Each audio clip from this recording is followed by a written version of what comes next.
Child custody it's a slang term that's used, and it's really easy to describe child custody as physical possession of the child, but that's not really what it is in Florida.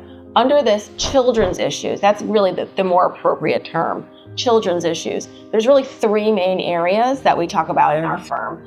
The first one is parental responsibility, which we can go into a little bit more later on in detail. The next one is time sharing, who's going to spend time with the child. And the third is really child support. Those are the three main areas. And when it comes to parental responsibility, that's, who's making the decisions for the child. And in Florida, there's really three main, ways that this is dealt with. The vast majority of parents in a Florida divorce will end up with what's called shared parental responsibility. It means that you and your spouse are going to have an equal say in major decisions affecting your child. And if you can't agree on what the results should be, well, then a judge breaks the tie. And we're talking about major decisions, not like, what does your child eat for breakfast after the divorce? It's where does she go to school? What religion does she, adhere to? Main things like that. And a lot of people, especially the mothers, come into the office and say, hey, I want the only decision making over this child. I've been making all the decisions so far. I know all the homework schedule. I know the school. I should be able to make the decisions because he doesn't do anything. Well, in Florida, that's not really how it works at all. The judge is not going to give her sole parental responsibility, or another fancy legal term is ultimate decision making over those areas unless something is really, really wrong. Yeah, you really have to prove in court that it would be detrimental to the child if the parents didn't have an equal say in decisions for the child. And that can be a hard thing to do. And a lot of people, they kind of come into the divorce process, expecting a divorce court to do what kind of they had during their marriage, which was they kind of decide everything for their kids. And I mean, I'll say it as a man. There are a lot of women that do more for kids in the relationships, and some of those women become our clients. And, it does take a little bit of an adjustment sometimes to understand that the court isn't going to allow them to decide everything for the kids just because they're the mom and just because they did a lot of the deciding during the marriage. After the divorce, it's a different animal, and that's where the courts step in and say, hey, everybody has a say for the child unless it's going to be really bad for them. Yeah, and legal detriment is very, like Chris said, hard to prove. Usually means, the easiest way to describe it, at least from my practice, is physical harm to the child.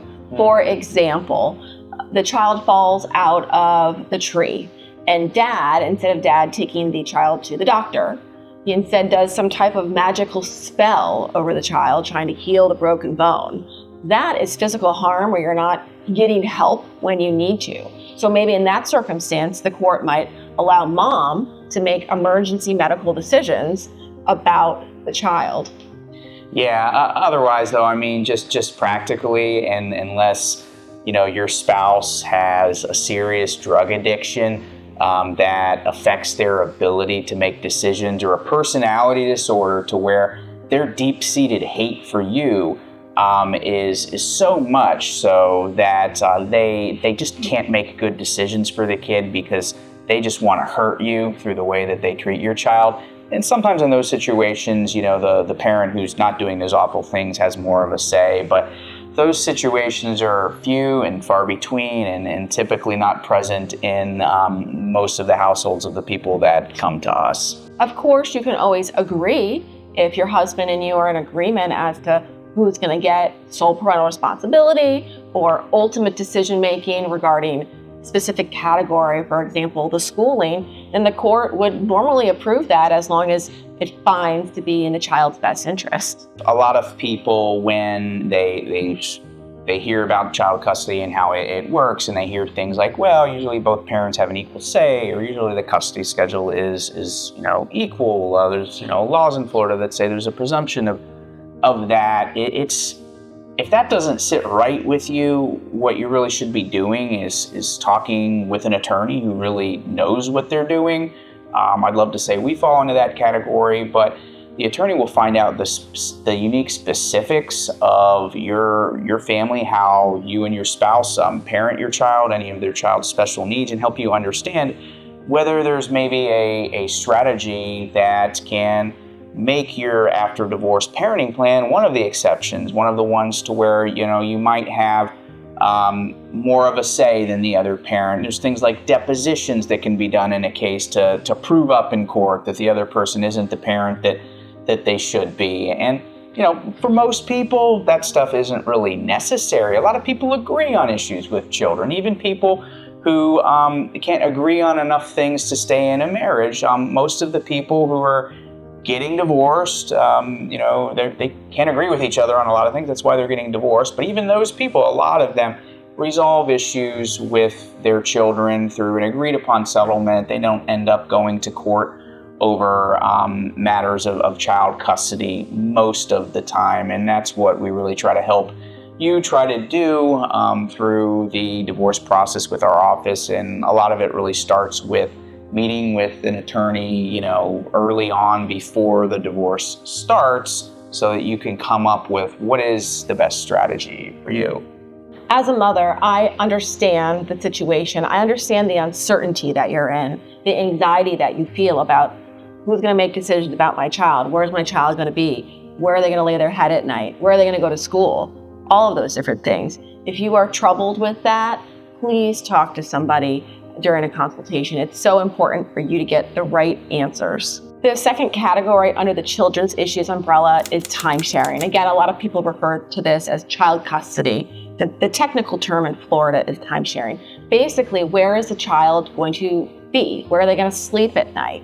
And in Florida, there's a schedule that's developed in every case. And the courts will require that schedule before signing off on the divorce. And for most people, the schedule is going to depend a little bit upon how far everybody lives away from each other after the divorce. If everybody's basically living in the same county within an hour ride of each other, that kind of arrangement, courts are usually going to do one of two things most of the time. The first thing they're going to do is have an equal time sharing schedule, meaning that over the course of the year, the child's going to spend the same amount of time with each parent. So that's the vast majority of judges are looking to do an equal schedule.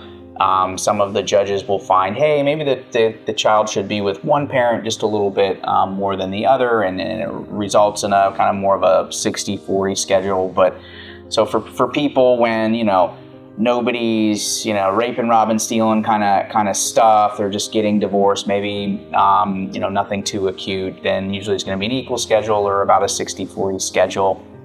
Practically how that plays out with the equal schedules, most of the time the judges don't want to keep the kids away from one parent too long, so it comes down to the age of the child. A lot of people end up coming up with schedules to where on Monday and Tuesday of each week, the child is with one parent. On Wednesday and Thursday, they're with the other parent, and every Friday, Saturday, Sunday just rotates every week, and basically divide up the major holidays in an even manner over a couple of years. But it's really dependent on the circumstances, really, and the facts of the case, and really what is in the child's best interest. That is the paramount concern in every case.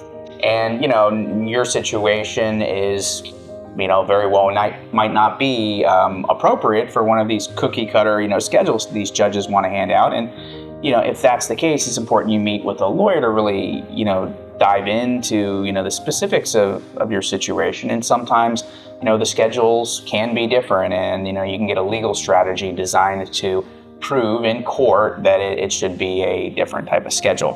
When people live a little bit further away, the courts try to have the parent that lives a little further away have access to the child, but at a certain point, with school-age kids at least, the child can only go to school in one place, so the judge is going to determine where does it make more sense for the child to live primarily, and come up with a way to have the child have a stable school year and have a routine in one place while still seeing the other parent in the other area.